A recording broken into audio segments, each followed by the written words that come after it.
From every strand on the line of your reel, to the rods, to the anglers, to the lures on the end of your hook, let's talk about those big bass here on Co-Angler's Corner with your hosts, Rob Welch and John Stoudinger.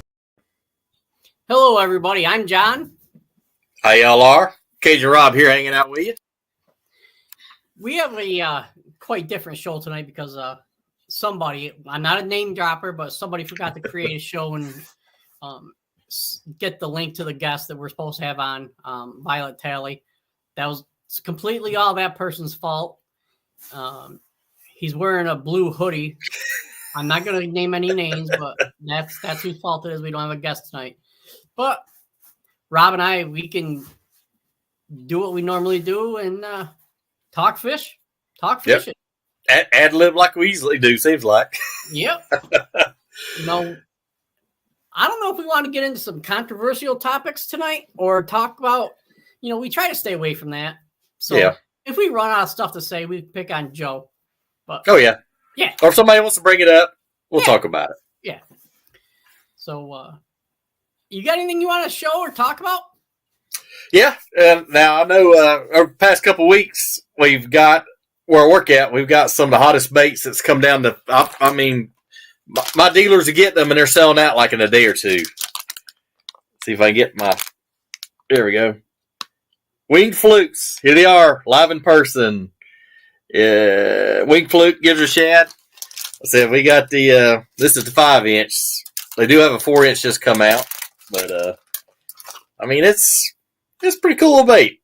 Yeah. I said it.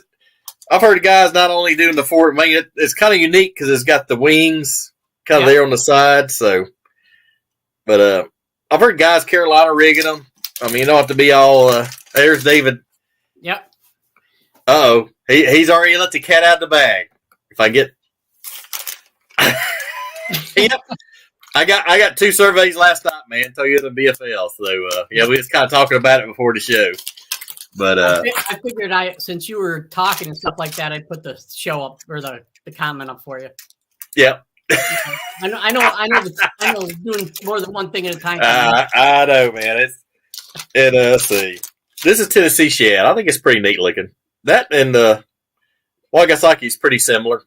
But okay. I like that tail. That tail's pretty wicked. But that's the 5-inch. I do have one 4-inch. But I saw one guy trying to sell a bag of these for like $30 on eBay. And I'm like, come on, man. Well, remember when come on, man. The flat minnow came out? Or yep. The flatworm? Oh, yeah. People were selling them for like $30, $40, $50 a bag on eBay and stuff like that. It's like. Well, the shads I heard was like that when they first come out. All right. I'll give you a. If I get. There's the 5-inch versus the 4-inch. Which one's which? 4-inch. It's funny because that's the Tennessee shad. This is Tennessee shad. I know the light. A little more silvery, but that's the Biowa Wagasaki. I guess that's the best way I can. But pretty cool. Pretty cool. Yeah. That's a nice color. Andrew Pulliam says, hey, guys. Hey, Andrew. What's up, buddy? Yeah, if y'all see us in Tackle Shop, you better grab it up because they are flying off the shelf, man. They are. We got dealers lined up. I mean, we sent them a first shipment, they already sold out, and they want a second. So it's hot, still hot. But pretty cool. Pretty cool. Now that we got the good stuff out of the way, should we bring up the survey stuff? Yep, David Dunn brought it up, so we might as well bring it up and discuss the topic. Yep. All right. So for those of you who are watching the show, if you want to put your thoughts and opinions on the MLF survey we got, a lot of us got in the last couple of days, go ahead and we'll show the audience your opinion. Rob and I, before the show, we were talking about it, and I told him my opinion. I don't think I don't think it should be banned. No. I believe it should be limited. Yep. Limit the screen. Limited transducers. Even our buddy Kevin at K&K, was even limited, and that's his bread and butter business. I mean, that's there you go. I think MLF has some other things that they should probably consider as well. Yep. Rob and I were talking about it before the show. Is the boater on boater draw. Yeah. If you're linked, you should automatically be in the tournament and not have to worry about being paired with another boater. Yep. If a co-angler's linked, they should not have to worry about fishing or getting pulled. Hey, you're not fishing tonight because you didn't get drawn. Well, yep. Great. What about the guy? What's the linking actually for then? Yeah. That's my thought on that. But yeah, I've had it happen. I've been linked as a co-angler in the VFLs, and I had one guy. He had a legitimate reason. He was in the hospital and he had COVID. He called, but he had to call me and say, "Hey, man, I'm in the hospital. I'm not making it." And so I called the tournament director and didn't get to fish that day, which it happens. But I launched all my buddies out, so I got to be a little useful. Yeah. And then the second time, the guy said he was sick, but he didn't call the tournament director, and that's the first he heard. So 50-50 on that one, but. Yeah. I don't know. It's a bad situation either way. Yeah. Now, I have heard of co-anglers being locked out like that or show up, didn't have, they had more boaters and co's and actually, or more co's than boaters, and actually they went and got their own boat. One guy had a 16-foot tracker with a 40 and showed up at a BFL because my co-angler buddy got paired up with him. I said, "Well, how'd it go today, Speed Racer?" He said, "Rough." I said, "Yeah, I figured." Yeah. No, I mean, give us your opinions on the survey. I know Dave has a strong opinion on this one. Oh, yeah. I said everybody's got a little different opinion, but I think there's a little bit of a consensus out there. But yeah, they got to do something. I mean, it's I don't know. It's. I really think. I mean, you can't get rid of it. Dave said too much to type. Dave, shoot me a private message and I'll send you in here. Yep. I'll show you. I think I have your email, so I'll send you a link to get in. There you go. I wonder if I can send him a private message though. I can block him. No, I don't need to do that yet. Nope, it won't let me. It'll only let me a private message. Dang it. But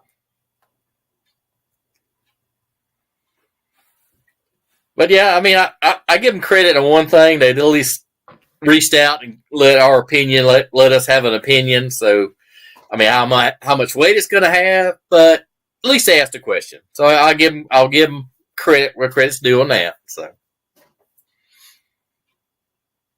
I would like to see the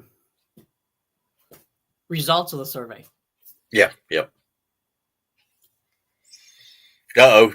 Dave's got a handful. Oh, no. Been there, done that, man. I feel you. See, that's why we have the show after my daughter goes to bed. There you go. And it is better for the West Coast folks, too. So yeah. That is true. Which California is 3 hours away. I know this because I got customers out there.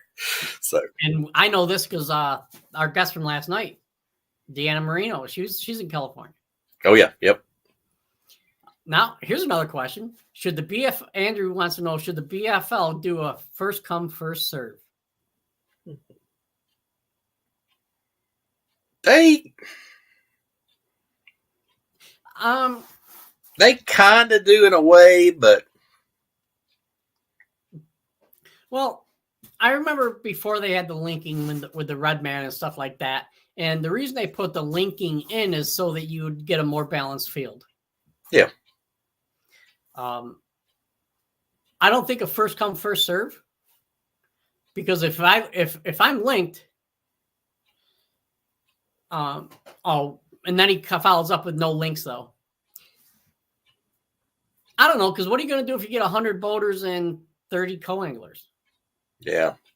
You know, Bass Open's running to that this season quite a few times. Then you have what? Most of the field either having the option of a boater on boater draw, which I don't like that because of the points. You know, I'm not a boater, so it doesn't really affect me. But if I'm a boater and I have to fish with another boater and give him 4 hours of the day or whatever like that, and fish out of his boat, that hurts me. Yeah. Now I did know a guy at Cumberland last year. He was a boater and didn't have a link, and so he's going to do boater and boater. So what he did, he switched to a co-angler and went in the co-angler and won the event. Which, hey, hats off to him. That's kind of a tough adjustment, but he did it. He pulled it off. Yeah. But I mean, you know, a lot of people who don't cherry pick tournaments, you know, they're in it for the season. Yep. So linking is the only way to go. Yeah. And Andrew says there's always more co-anglers in Florida. That's a trip because there's always more boaters and co-anglers here. Well, in Florida, you don't have to worry about fishing 80 feet of water, 60 feet of water. I mean, what's their deepest body of water? 20? I know Toho's. I think Toho's got one deep spot in the back, and maybe it's 20 foot, 15, 20 foot, but the rest of it's like 8, 10 foot. Yeah. So, but I don't know. Okay. You want to work the comments now? I got it. Yep. Oh. He makes a good point. Okay. Andrew says, I'm okay with the link system, but I've boaters drop out and I've had to drop out too. It's not a perfect system, but it's as fair as they can get. I agree. Yeah. I think if you're linked and a boater drops out, as sad as this sounds, you should be able to fish if there's a co-angler that doesn't link. Yeah. Because being a co, if that happens to you zero, you get 20 points. That could like drop you out at a regional or whatever. So that kind of stinks. Yeah. And Barking Goober said we're on our own tonight, guys. We knew that. We knew. I'm at to retrieve a boat stranded on a sandbar about 300 yards out of the water. Ooh. Better get there for dark, man. Get there for the gators. Get out there in the dark and get them. Wait until morning. The water will come up. There you go. But no, we could create so many scenarios, and there's never going to be a perfect system for it. No, but I just got to tweak it a little bit. Maybe I don't know. There's something. I mean, I'm sure they can come up with something. But there's some little tweak somewhere. Yeah, there's got to be something that we can do. Yeah. You can't. I mean, somebody gets sick, they get sick. Nothing you can do about that, you know. Oh yeah. I've had one tournament where I got sick, and I was afraid to go out on the boat because I didn't want to. Mess my pants, but.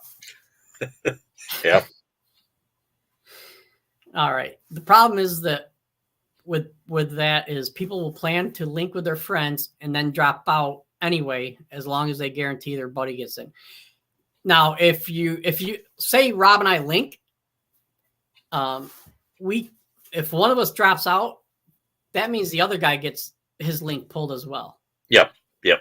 So the person has to register and fish. And show up for a tournament. And show up for the tournament, yes. Yeah, because they have that check-in. Like on BFLs, you got to check in on the Wednesday or Thursday before, saying you're going to be there. So you do the check-in, but you still have to, show up. Yeah. So yeah, that kind of helps that out, I think. But I've had this year I've had one back out on me. Yeah. And luckily I found another person, but yeah, well, at least he gave you time, to kind of readjust and get. Yeah. I mean, he had some prior obligations that came up that he had to attend to. So Oh yeah, well at least he gave you a heads up and you kind of readjusted, so that was cool. Yeah. So we're dealing with it. We're doing good.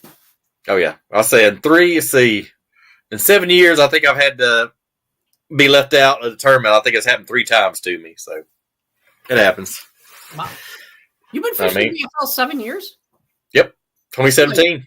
This is my 2nd year. Wow. I kind of dabbled in it in late 90s and one time in like 2009, but hard and heavy from 17 to now. I've been at least fish 5 or 10, 15 events a year. So okay, I've I think I fished 1 Redman. That tells you how old I am. yeah, and I think I fished 1 when Walmart had it. Yep. Or the main sponsor. I think then I didn't fish any up until last year. Wow. Yeah. So I think I got 7, 8 events. Of course, I fished the Toyotas and the Opens. So.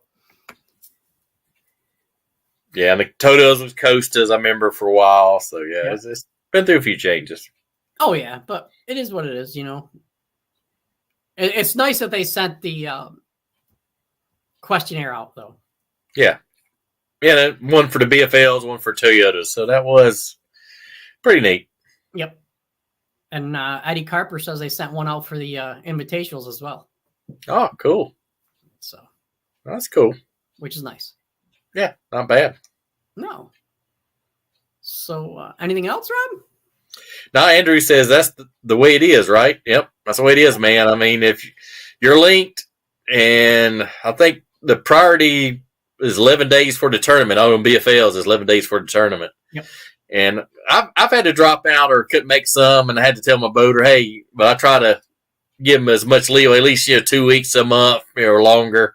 Say, hey, man, I don't think I can do this one. So, I mean, stuff comes up, but, as soon as I know, I'll let my link know, say, hey, I'm not going to make this one. So, but,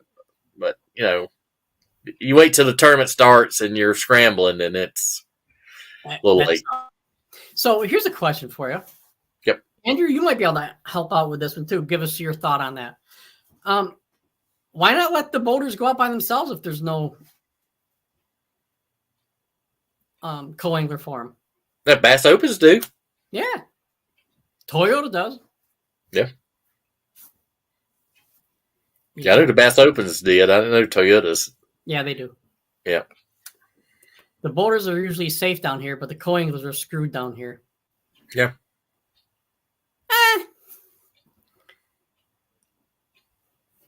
I don't know. I mean, I don't fish Florida, so I couldn't tell you. But New York is a forward-facing capital of the world, I think. Del Hallow is a close second. Oh, and Smith Lake in Alabama. So that's 2 close second. See, I covered the whole state. Oh, okay. I mean, all of our lakes are, I want to say, 15 feet deep and deeper. Oh, yeah. I mean, they do have shallow spots in them too, obviously, but I think the shallowest lake is total lake is around 15 feet. And I think the largest one is over 600. Dang. Yeah. I think the deepest one in Kentucky is just Harrington Lake here up the road, and I think it's 250, 300, something like that. Yeah. But I was with a guy this past weekend on Champlain. And he had the forward-facing sonar, and I think, we talked about this in the past. Are fish getting conditioned to it? I think they are. I think you have to throw further and be away from them more. They hear that pinging. So I think they hear that. They kind of get their guard up. Yeah. And they get a little more. Yeah, because I've seen that actually happen. Yeah. And, I'm fishing off the back of the boat. I'm catching fish. Yep. Keep your lure wet. That's it. You can't get bite if it's not in the water. Andrew says, I'm okay with that, but if boaters go alone and start winning, people will start questioning if cheating was going on. Yeah, probably. Even if they have a co-angler with them, they're still going to question. Oh, yeah. our federation a couple years ago, probably 8 years ago now. Yep. They Hey, that's my buddy from work, Matt. and they thought a guy was cheating, so they put a tournament director in the boat with him. Wow. Come to find out, the guy was somebody was blocking a passageway, and he only let him in there until he got there. So he got figured out. Yep. And hey, Rob, I like John's take the other day on the cheating scandals. John for tournament director. I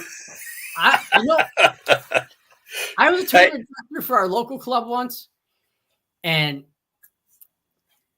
it wasn't bad, except for we had two guys that were very competitive and didn't like each other. Yeah, you got to enter little cliques. I mean, I've been in little clubs, but and hey, Matt, I say Matt Mattingly for president. There you go. You got my vote. Now, is Matt related to Don at all? Mr. No, Baseball, Don Mattingly? I don't think so. No, I don't think so. Donnie Baseball. Donnie Baseball. Yeah, I remember Mattingly playing first. Yep. But old school guy. no, but, now all those, I think I put like 4 or 5 chances up there. You know, they were just suggestions. oh yeah, definitely. Well, I really like how the kayak guys do it with the measuring board. You get a little card that you get the day of the tournament, and it's catch and release. So I think the kayak guys and like the catch board and the was it Tourney X? I think we've talked to the Tourney X guy before, and he went to the same junior college I did, and I think that is maybe way to go. Like on some of the lower, I know some of the. Like the Bass Opens, they don't do the catch board, but they do the Tourney X thing at the end. So does the ladies. LBA does the like Tourney X stuff. But it's I think we're gonna see some changes next few years. I got a feeling something's about to really turn over. Yeah, I'm not a fan of that for all circuits. I mean, I like the weigh-in.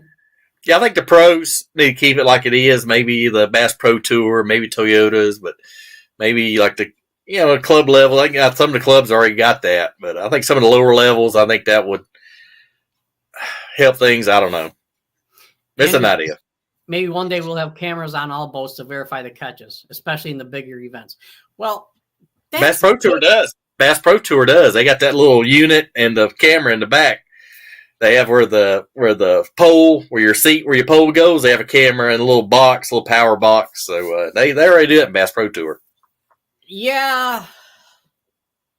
Can I get a little controversial? Sure. Okay. I'm glad I got approval from the headmaster. A couple years ago, you may have remembered some complaining about the BPT on Cayuga Lake. Yep. Or was it last year? I don't know. But there was a fisherman who was caught on camera hooking a fish outside of the mouth while sight fishing. That was last year. Yeah, I remember. He took a polygraph. And since he did not fail the polygraph, they gave him that catch. Yep. Even though it was a video evidence. And they tested like 4 or 5 guys, didn't they? And one guy failed it. Yeah, it was weird. They tested more than 4 or 5. Yeah. And so if you have the cameras and are afraid to use the evidence that they show, what's the point? Yeah, I agree with you. Yeah. But no, I mean, most people have cameras now anyway. Yeah. Well, I think BPT kind of messed up too when they had like dedicated officials that traveled and they, was well educated and they wasn't biased. I mean, I like the fact that you have marshals now, but if you're a guy and you got like KVD and you're a big KVD fan, you're going to not say much. You're just going to be in awe all day. But yeah, I don't know. I think they messed up when they did that, in my opinion. Yep.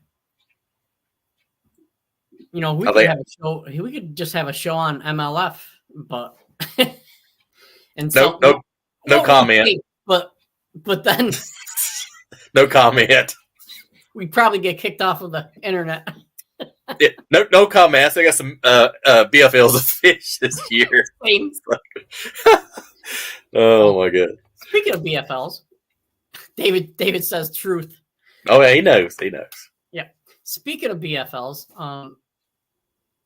we had the northeastern or northern, whatever they want to call it, had a month and a half ago, had Oneida Lake get canceled.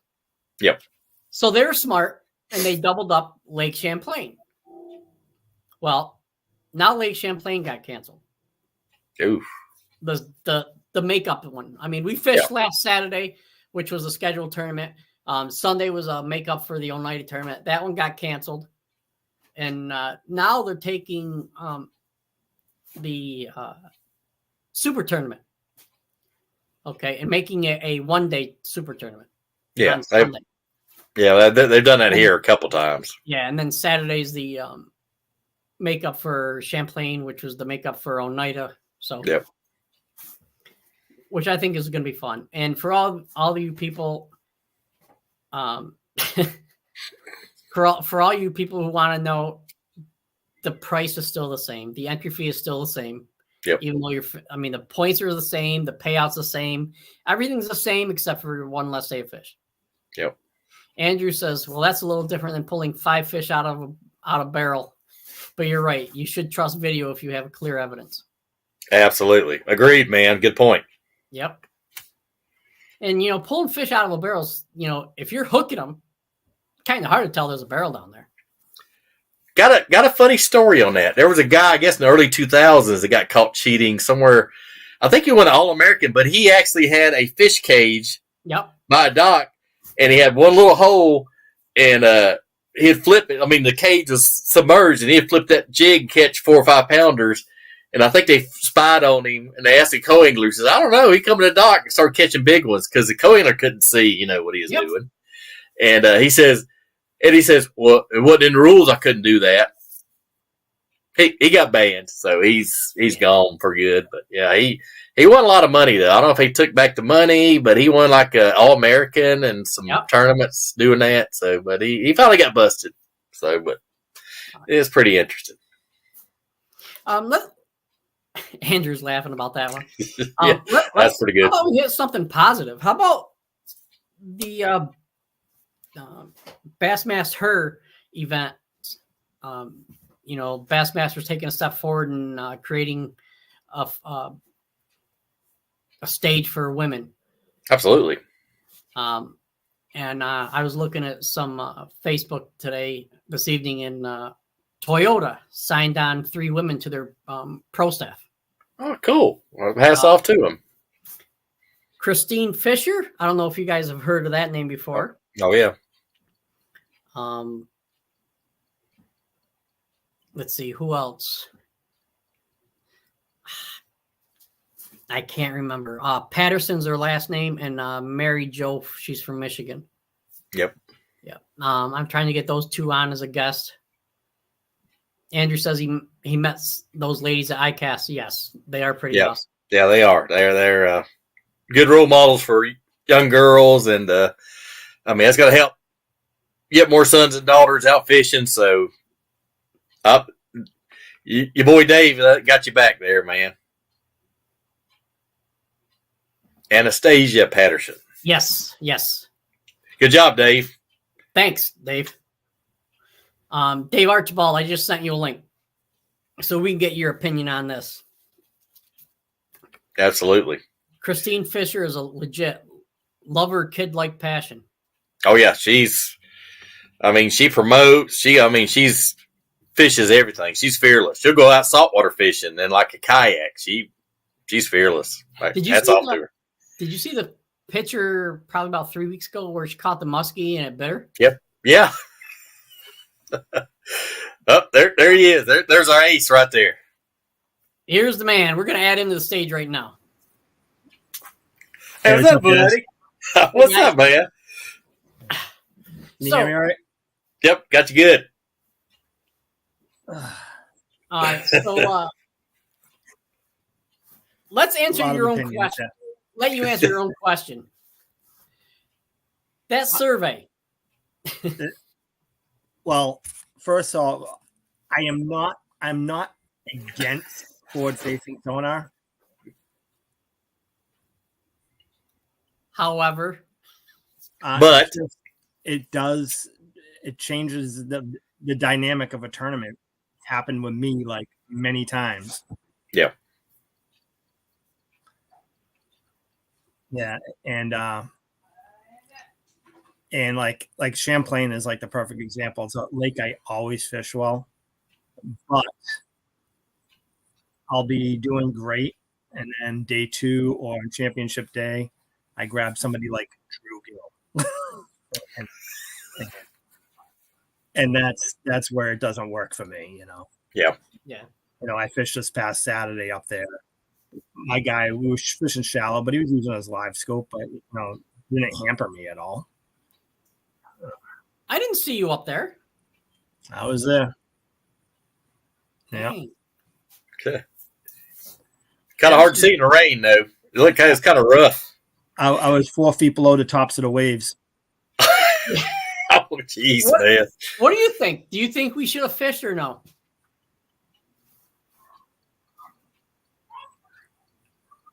On Saturday, Yes. I mean, my boat was really safe, you know. So, I mean, with the BFL though, you have all different experience levels, so that's a real tough call there. I when I was out there on Saturday, I knew they had to cancel for Sunday. Oh Yeah. yeah. I was actually going to take myself out of Sunday's tournament because my leg was hurting so bad. Yeah. For those of you who don't know, I tore my hamstring. Oh, Yes. I was gonna be That's tough. I was gonna be the one willing to drop out if they asked. Same. I'll take one for the team. I wasn't feeling good all weekend or anything either. And know your luck, you'd show up and you'll have some guy in a 17-foot aluminum boat. That's always been my fear. Yeah, There it could be a bad day. There was one that had a 17-foot aluminum tractor. Wow. On that water? Yep. Wow. See, I have mixed feelings whether we should have went out or not. Hey, let me cut in. We're getting a lot of different repeating dialogue. Let me leave and come back in. Okay. So yeah, I mean, I have mixed feelings. For a BFL event, I don't think they should have went. Yeah, because at the weigh-in, when I was watching, you come out. I mean, the rain was blowing sideways. I was like, ooh, a little rough. If it was a Toyota event, no doubt in my mind they should have went. Yeah. There he is. That's a lot better. There was a lot of echoing. Yeah. on that. Yeah, you're a lot clearer now. Yeah, good connection. Yeah, I could tell you're using sign language. You're good. Oh man. So what about the other question they had on there? Limiting the screen size or transducers or anything. I mean, it's all the same thing, really. This is my son hanging on me. That's okay. That's all right. Say hi, Alex. Hi. Hey, buddy. So limiting it's to me, it's the same thing. It's like I wish there was a happy medium with it. It's like you know, with sports, everyone has positions. Yep. It's like almost if you could do that with the boaters, like you have the live scopers and your non-live scopers, and then co-angler could be paired with one day and one another day, so it's an even playing field. Yeah. I wish there was a way to do that, but it's impossible. So Yeah, it is. so. But, Now, what they could do, like in multi-day tournaments, is like one day you can use it, next day you can't. yeah, but then how's it? You have to be the draw would have to be perfect in order for that to work out. So No, and the 'cause thing is, the thing is, like with me, it's just a frustrating part. You put all the time and money and all that. And I fish these. People like, oh yeah, it's co-anglers. You learn. No, I'm there to win. I'm sorry. I'm there to get a check. I'm getting paid. I've been with a ton of people using a live scope. It's not a big deal a lot of times unless you get like, your Drew Gill style live scope is that go in open water with no underwater structure. I don't care what everyone says. Oh, they complain. Co-angling is complaining. It's impossible to catch fish. I mean, every once in a while I get lucky, but it's impossible. Just the way it is. So they got the trolling motor on 9 doing this number. I've been there. It's hard. It's tough, but we as co-anglers know that going into it. Just keep the lure wet, man. I seen one of the best co-angler ever being, Gary Haraguchi. I've seen him before. Seen him at weigh-in. He had 2 fish. Never see him without a limit. I said, "What happened, dude?" I was with a live scoper today, and he's the best ever. Won the most money, and he struggles. I mean, he's one of the best. So, I mean, it's tough. I mean, there's no way to fix it. I mean, no easy way. No, it's either you have it or you don't. Yeah, I personally would rather see live scope over a spot lock. I've been backvoted on spot lock several times, and one was on the James River. Guy says, "What's your worst thing about as far as electronics?" And I'm like, "Spot lock." He goes, "We're gonna be stuck on that all day today." Oh man! And we were. He spot locked us, and I got lucky to catch my 2 fish. Yeah. I asked him. I said, "Look, after you get a limit, are you going to pull up and let me try to catch some?" And he says, "Yes." So I was trying to help him catch fish. Yeah. Telling him what to do, and I'm like, "Have you tried a fluke?" No. Well, you might want to. Yeah. Of course, I was just throwing a Senko and letting it drift down the current. Yeah. And I luckily got a couple fish. And he didn't know I caught any. Ashley says spot lock is the best money I ever spent. There you go. I don't know. I think the best money you ever... I think the arc rods and reels are probably the best money you spent, Ashley. I'm convinced and sold. Or a pack of shaky heads and worms at the last big tournament you was at. Maybe. And congratulations to Ashley. She's qualified for the regional. Awesome. She'd rather have it than forward facing, huh? I don't know. You know what? If you have side scan, 2D, you're good. Oh, yeah. I say we all go back to 19-foot boat with a 150. Yep. Paper graph. Well, our old friend Jeremy Mays in that elite John boat, and there's some big sticks in that. Yeah. And there's some clubs around here. I think it's 15-foot John boat and a 15-foot horse max. Yeah. And them guys have a lot of fun. I'm a guy at work fishes it, and they say they have a lot of fun. So. Oh yeah, and you know what? Fishing stuff like that is where you learn. Like local club events. Yep. That's where you learn. When you're putting a couple $500 into a tournament, you're not there to learn. No. If I'm going to spend $500 to learn something, I'm taking a guide. Oh yeah. And because guides will teach you. Oh yeah. Ashley says 360 is where it's at. Are used to in the old days, you could be a marshal. Like I marshaled at FLW Cup for nothing. Went in for free and got to watch. I watched James Niggemeyer. I think he was second on the last day, and I was with him.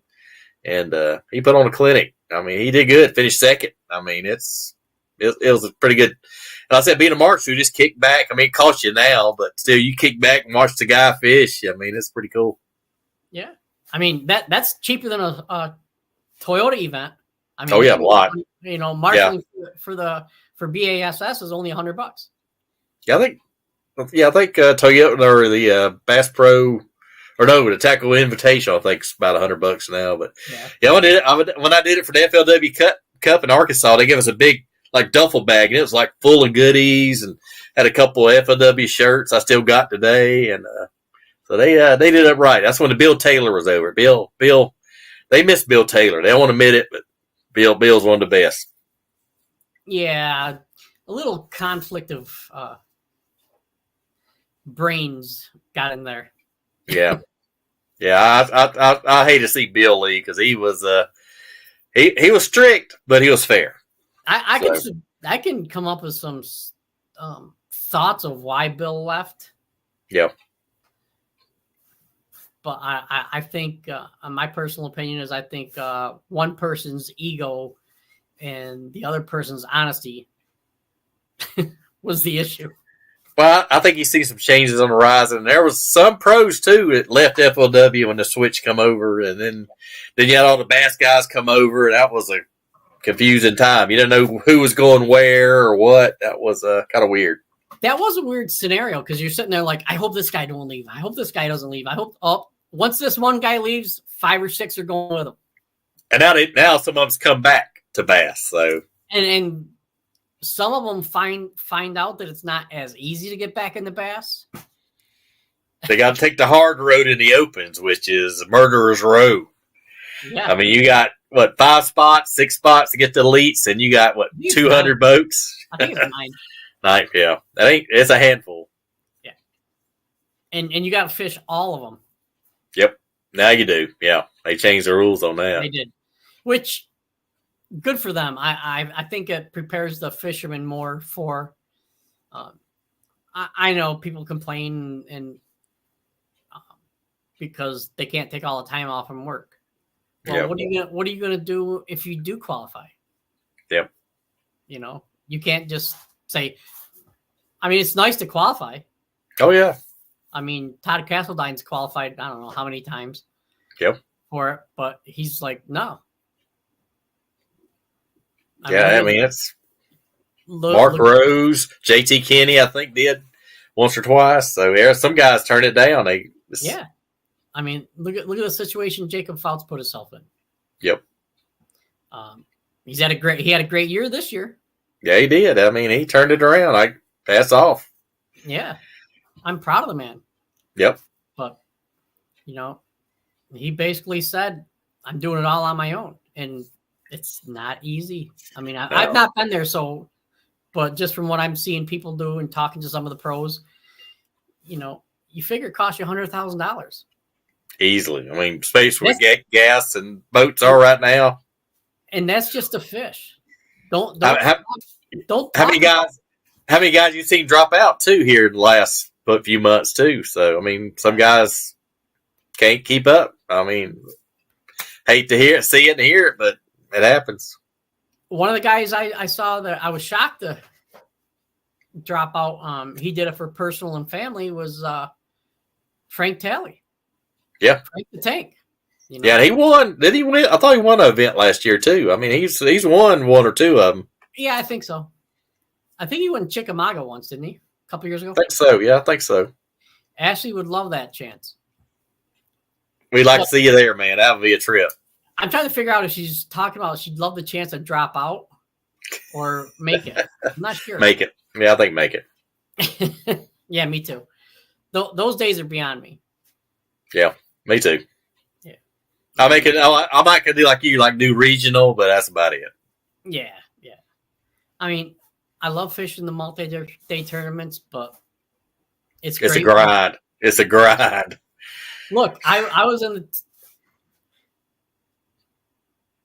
I think I fished 3 years in the Toyota Series, and after day 1, I was probably in the top 10.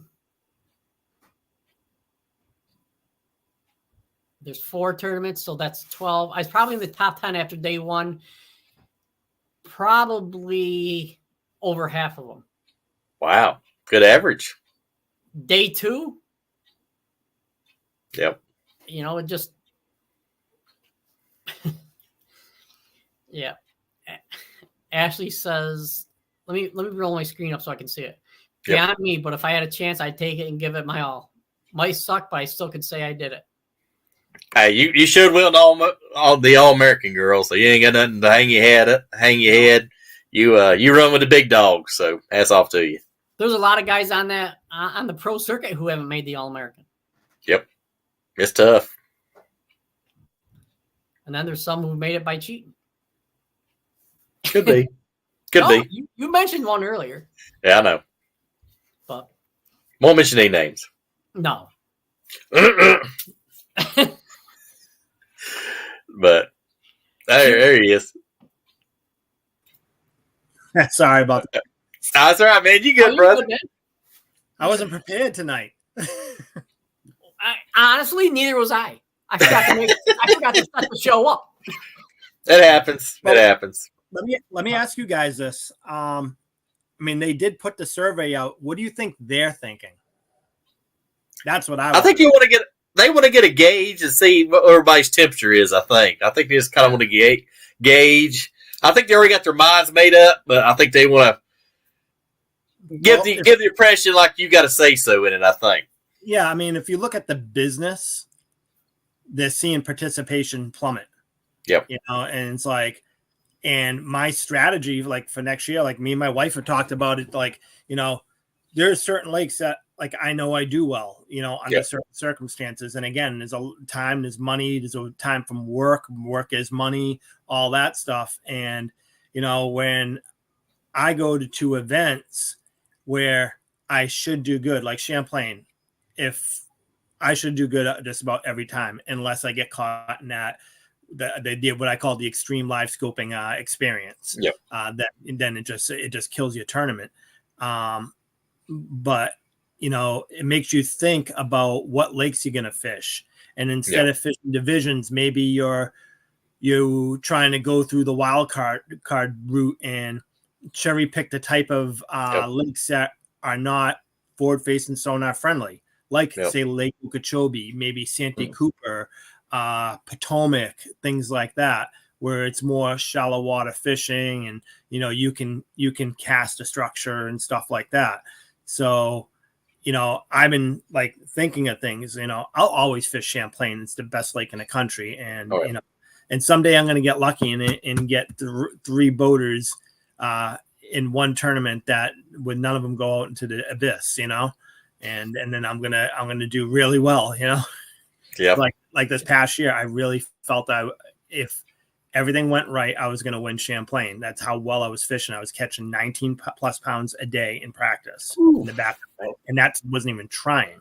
So it was like, I know how to fish that lake, but I never can get myself in the position to put it all together for a whole tournament because of the luck of the draw. And it's just the way I get it's the way it is. I've done YouTube videos on, the first rule of being a co-angler is understanding you don't have control.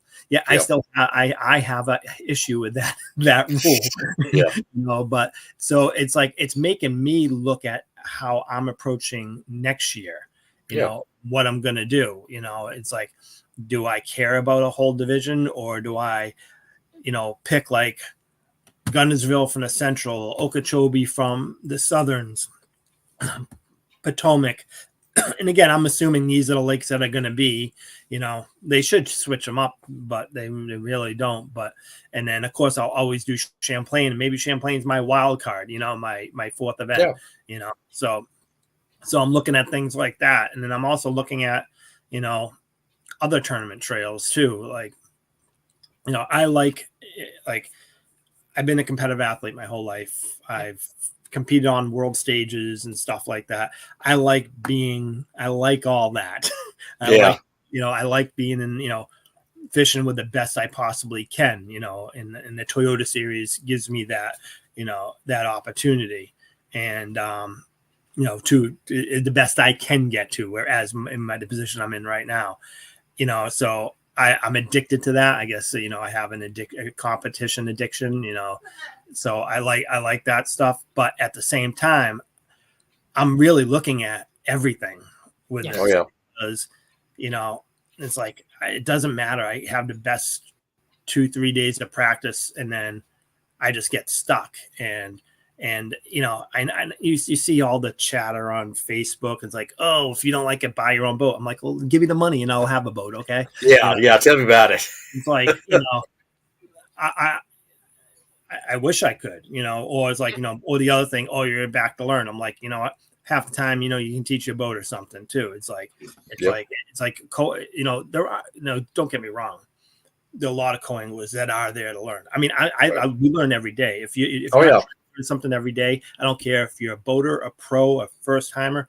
It's like, you're lying to yourself. You're always looking over like, oh, what's he have in the box and all that stuff. You know, we're always trying to figure out, you know, an advantage. So it's like, yeah, we're all learning, but you know, in my case, I'm doing it to win, you know, and have a good experience. And forward facing sonar for me can be a problem. It isn't always, you know, sometimes people fish forward facing sonar, but they're around a lot of structure. As long as structure, I'm good. But when you go to 60 feet of water, you know, like if you go in the middle of the inland sea, there's no structure on the bottom, you know, unless you're into the humps or all that. But if you're most of the time you're going after those bigger suspended fish, there is actually no structure on the bottom. And if someone's, you know, have the trolling motor on 10 and I'm there with my rod on my arm, like dum da dum da dum da dum. It's like you know, and I talk to these guys and like, you know, it's funny, like all these people, like, you know, these boaters are you know, have their say, like, oh, complaining about co-anglers, complaining and all that. But when I fish with these guys are actually apologizing to me. Yeah. Oh yeah. So these particular style of forward facing sonar anglers, they understand that it is putting us at a disadvantage, and they apologize and say, you know, I feel for you. And I'm like, yeah, it does suck, but you have to fish the way you fish. Oh yeah. I can't tell anybody how they fish. That's how they fish, and they have the right to do that. Yeah. Does it suck for me? Yeah. But it is what it is. So it's like, I just don't know where it's going to go. It's like, from a business model, MLF has a problem because they're trying to, I mean, the BFL, there was 81 boats at that BFL at Champlain. Wow. We're talking about Champlain here. Yeah. You know, normally your average for a BFL at Champlain is about 140 boats, you know, and 81, you know, and that was for both days. And that's bad. The Toyota series was under 200 boats for the first time in a number of years. Wow. I mean, that's a big drop. They had a hard time with the Toyota series getting coins. I mean, boaters are offering to pay entry fee. I'm like, hey, maybe that's my model. I'm like, I'm not going to link with anyone till the last week. I'm just going to show up there at Champlain and go to practice and wait for that one guy. I'll pay your entry fee. Hey, I'm right here. You know, Be an entrepreneur, man. That's being an entrepreneur. Yeah, it's like backdoor sponsorship. but I mean, it's getting bad like that. So they kind of have to find a happy medium. But what is it? That's the question. Because I'm not going to say, oh, forward facing sonar is stupid. I have it on my boat. You know, I'd be a hypocrite, you know, but at the same time, because I fish on the co-angler side, it's tough, you know, but I understand both sides of it. And MLF does have a big decision to make because of the business model, you know. Now, if they say they ban it, do I think that they're going to get less participation? No, I think people will still fish it regardless, you know. You know, and maybe you have a decrease of some of the boaters, but with the increase of participation on the co-angler side and the other people that don't want to compete against those guys, I think it might actually could improve the business model for MLF. You know, again, I may be wrong, but you know, I mean, I'm sure we've all talked to boaters that complains like, I can't compete with that. Yeah, you know, I have a couple of guys that fished in the pro circuit, and you know, all these young kids like Drew Gill. Like Drew Gill is a perfect example. He is really good at forward facing sonar. Great kid too. And I'd actually like to bring him on because he would actually back up a lot of what I say. And he's like the the what I call the super of all super live scopers. I mean, he uses his big motor now to go around. He'll jump right out of the helm and cast. Like he is nuts. You know. Wow. But like we've talked and I drew him as a boater. I met him by being paired up with him, and he understands it, you know, from his perspective that it's tough, you know. But there's also boat, like back to what I was saying, there's boaters out there that are now staying away from these tournaments because there are the Drew Gill type of fishermen out there that are just, you know, that's so, you know, good at that forward facing sonar that they feel they can't compete. So then they're not competing at these bigger tournaments anymore. So, you know, it's like MLF is like in a position, it's like, okay, if we ban, what do we lose? What do we gain? And yeah. I do think there is a lot to gain, you know, but at the same time, say in the Toyota series, it's a stepping stone to the Invitationals, which is a stepping stone to the Bass Pro Tour. So in these pro tours, they all use forward facing sonar. So now you got to say, okay, they can't use it in Toyota series, but it's going to be something that they're going to need to be proficient in the next level. So it's tough, you know. Yeah, you got to look at it all sides. I mean, if it, you know, just me being selfish, I'm like, yeah, no more, you know, and then I'm happy and I'm going to have better checks, but but you know, you got to be honest with it, you know, from all angles. Yeah, it's a balance there. And I mean, I don't know how to get it. I'm like you. There's a balance somewhere, somehow, but yeah, I don't know how to get it. Yeah, it's like, you know, I got my selfish side, but, you know, I got to be fair, you know, and you know, it just, you know, sucks. Like, you know, Champlain at the Toyota series, when I went up on day, I was with a super scoper on day 2, and I was on fire that whole week. And Mark looked at me, and he said, like, when I went up the stage, and he just looked at me because he knew I had three in the bag, and I'm just like, got scoped. Right on stage, I just said it got scoped. Is what it is. I was so frustrated. Here's my take on the whole thing. With the track record of MLF and holding things, being consistent with things, and having Lowrance and Garmin as big contributors. All right. Are they going to take the guaranteed money away? No, they're not. Okay. They're not. So the only thing I can see changing is maybe limiting some stuff. You know, they took, what was it? For the BPT, they can only use live scope 1 period. Big deal. Sorry, next year, yeah. Yeah, big deal. That's kind of cool though. You know, I don't see it as that, because if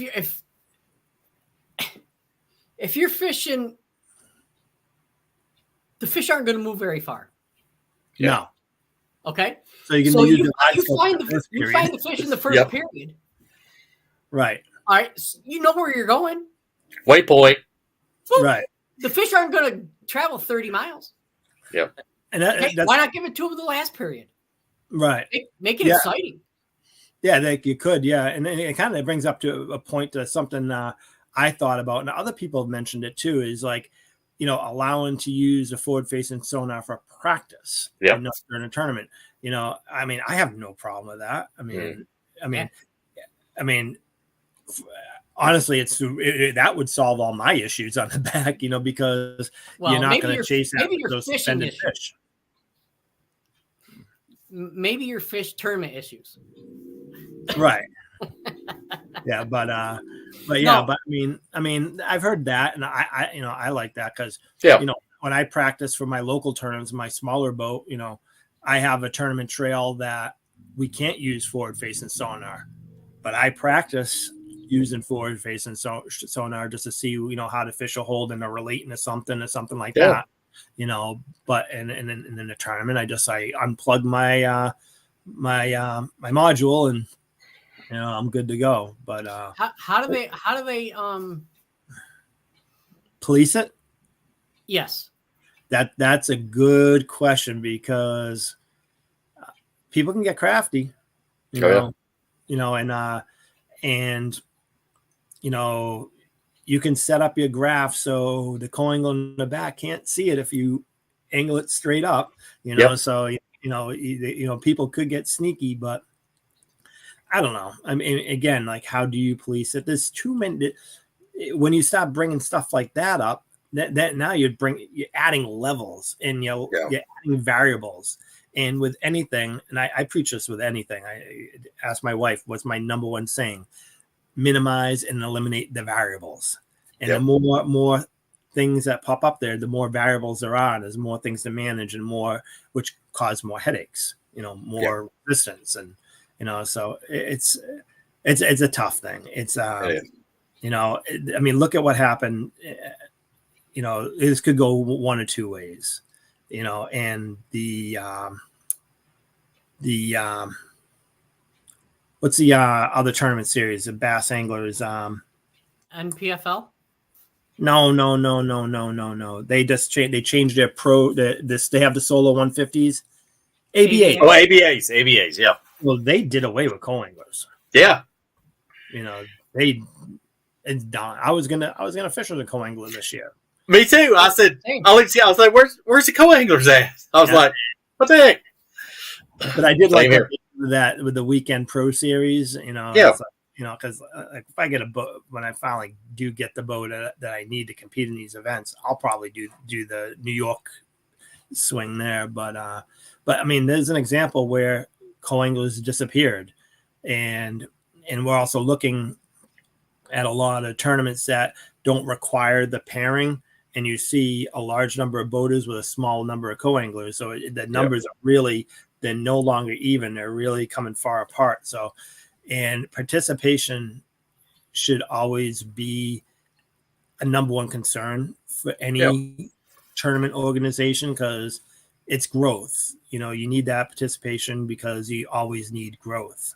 And that's another thing that has to be thought about. So,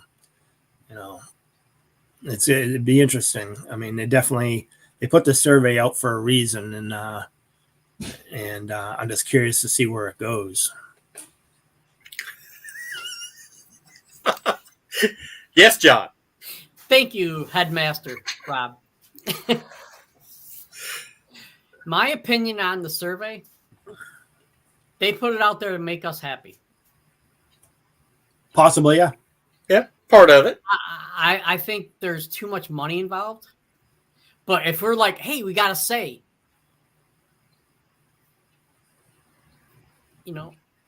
and you remember when the split first happened, how MLF said every angler is going to have a voice. Every angler, and then year one, it was okay. Year two, it was getting kind of sketchy. Year three, when they said, when certain individuals wanted to keep the format the way it was and a majority did not, and they went back, or a majority wanted to keep it the 5 fish. Yep. And certain anglers who may be sponsored by some of the ownership wanted the every fish counts. And then they went back to the every fish counts. Yep. Well, if you got 75% of the vote saying keep it the way it is, and then you switch back to the other way, does a vote really matter? Yeah, I agree with that. I mean, yeah, and their track record is not the best for making decisions like that. No, that's been a big problem, actually.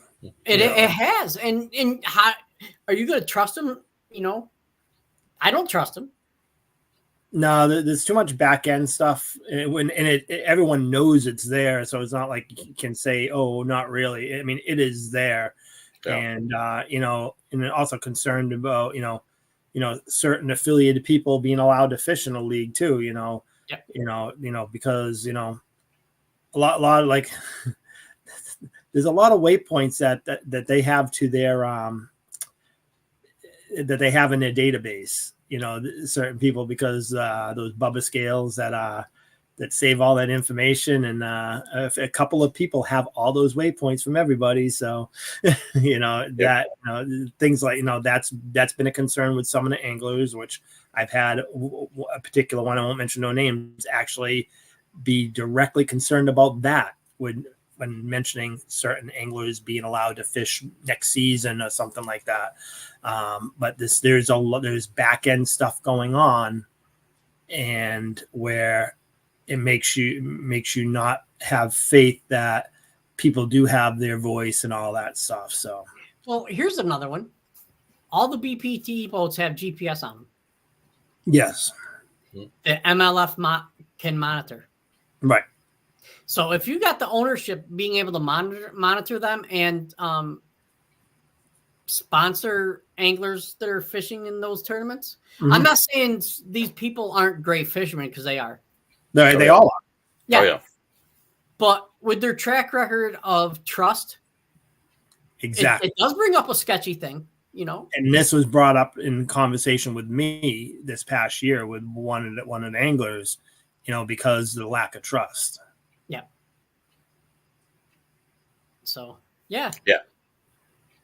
But I remember too, some old guys would tell me when it was back FLW that, they was big with Ranger. They had a big Ranger. All the Ranger guys always got kind of priority, let's just say. They do. They did. Ranger was in deep. Yeah. Very deep. It was called the sponsor exemption. Yep. Yeah. And more times than not, they got the top 10 or 20 spots launching out. Kind of uncanny, let's just say. Yeah.